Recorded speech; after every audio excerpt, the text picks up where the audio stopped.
Forest मध्ये आपण आलोय आता. देवबागवरून फिरायला आपण या सुनामी आयलंड वरती आलोय. आपल्याला इथे मँग्रोवचे काही वेगवेगळ्या वनस्पती दिसत आहेत. पैकी हे जे झाड आहे याचं नाव आहे ॲव्हिसेनिया. ॲव्हिसेनिया त्याच्यामधल्या वेगवेगळ्या व्हरायटी दिसतात. ही कदाचित ॲव्हिसेनिया मरायना असावी, ॲव्हिसेनिया मरीना. या झाडाचं वैशिष्ट्य असं आहे की हे सी वॉटरमध्ये, समुद्राच्या पाण्यामध्ये, खाऱ्या पाण्यामध्ये वाढतंय. रूट सिस्टीम आहे ती सगळी इंटरटायडल झोनमध्ये आहे. म्हणजे समुद्राची भरती आली तर रूट सिस्टीम पाण्याखाली जाते. ओटी झाली, आता ओटी आहे तर पाणी सगळं निघून गेलं आणि एक्सपोज झालेत रूट. पण याचा प्रॉब्लेम असा आहे की रूट सिस्टीम नेहमी पाण्याखाली राहिल्यामुळं अनएरोबिक कंडिशन निर्माण होतात. म्हणजे त्याला हवा मिळत नाही पुरेशी. या झाडाने अडॅप्टेशन काय केलंय तर त्यानं त्याच्या रूट्स वरती श्वास घेणाऱ्या नवीन रूट्स तयार केलेत. निगेटिव्हली जिओट्रॉपिक. नॉर्मल रूट्स आहेत ते जमिनीमध्ये जातात, तर याच्या रूट्सवरच्या काही ब्रांचेस जमिनीच्या वर येतात उलट्या. यांना आपण म्हणतो ब्रीदिंग रूट्स. Breathing roots. अरे तिकडे स्कुबा डायव्हिंगचं आपण बघितलं, काही जण पाण्यामध्ये करत होते, तर ते काय पाण्यामध्ये बुडले तर ते पाईप श्वास घेण्यासाठी एक पाईप हवेमध्ये काढत होते. त्या पद्धतीने यांनी ब्रीदिंग रूट्स वरती काढलेत हवेमध्ये, ज्याच्या थ्रू एअर आहे ते एअर त्याच्यामध्ये घेतात आणि रूट सिस्टीमला एअरचा सप्लाय होतो. याला म्हणतो आपण नेमॅटोपोर्स.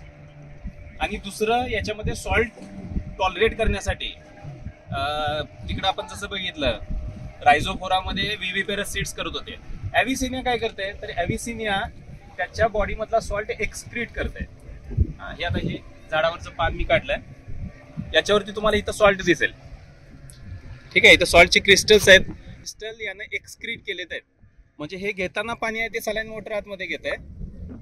त्याच्यापैकी सॉल्ट जो आहे तो व्हॅक्युल्समध्ये साठवून ठेवत आहे आणि मग आपल्या लिपच्या थ्रू, ट्रान्सपिरेशनच्या थ्रू तो सॉल्ट आहे तो एक्सक्रीट करत आहे. तर हा आहे सॉल्ट एक्सक्रीटर. त्याच्या पानातून सॉल्ट बाहेर आलेलं दिसेल. तुम्ही आणखी थोडंसं बाकीच्याने येऊन जवळ बघा. प्रत्येक पानावरती आपल्याला असं चमकणारं काहीतरी दिसतंय. याच्या सरफेसवरती चमकणारे असे क्रिस्टल्स दिसत आहेत. तर यांना सॉल्ट एक्सक्रीट केलाय. ॲव्हिसेनिया मरीना. आपल्या वेस्ट कोस्टला हे प्लांट सगळ्यात डॉमिनंट आहे. पश्चिम महाराष्ट्राच्या किनारपट्टीवरती ॲव्हिसेनिया सगळ्यात डॉमिनंट आहे. रायझोफोरा, सिरोफोरा ही इतर वनस्पती त्या आपल्याकडे दिसतात. खाली नेमॅटोफोर्स आहेत बघा.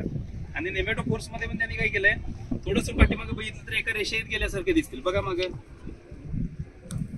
प्रणाली थोडस इकडे साईडला हवा. एका रेषेत गेल्यासारखे दिसत आहे. तर याचं काय झालंय, याचं मेन रूट जे आहे टॅप रूट ते त्याच्या खालून गेलंय आणि ते रूट जिथं जिथं गेलंय त्याच्यावरती काही अंतरावरती त्यांना सगळे ब्रीदिंग रूट्स आहेत ते वर काढले. नेमॅटोफोर्स वर काढलेले दिसतात आपल्याला. मँग्रोव्ह फॉरेस्ट आणखीन एक काम करतं. समुद्राच्या ज्या लाटा येतील किंवा सुनामी असतात तर याच्यामुळे किनारपट्टीला धोका पोहोचतो.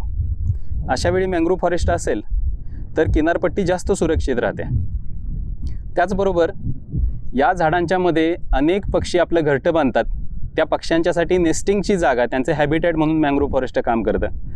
बरेचसे क्रेब्स, खेकडे आहेत किंवा मासे आहेत, कासवं आहेत की जे त्यांच्या ब्रीडिंग पिरियडमध्ये मँग्रोव्हच्या फॉरेस्टमध्ये येतील आणि मँग्रोव्हच्या हॅबिटॅटमध्ये आपला ब्रीडिंग पिरियड कंप्लीट करतील. त्यामुळे त्यांचं पॉप्युलेशन वाढतं. अशा पद्धतीनं बायोडायव्हर्सिटीला प्रोटेक्ट करण्याचं काम मँग्रोव्ह फॉरेस्ट करतात. हा अतिशय महत्त्वाचा प्लांट ग्रुप आहे आणि त्याचं संवर्धन करणं अतिशय गरजेचं आहे.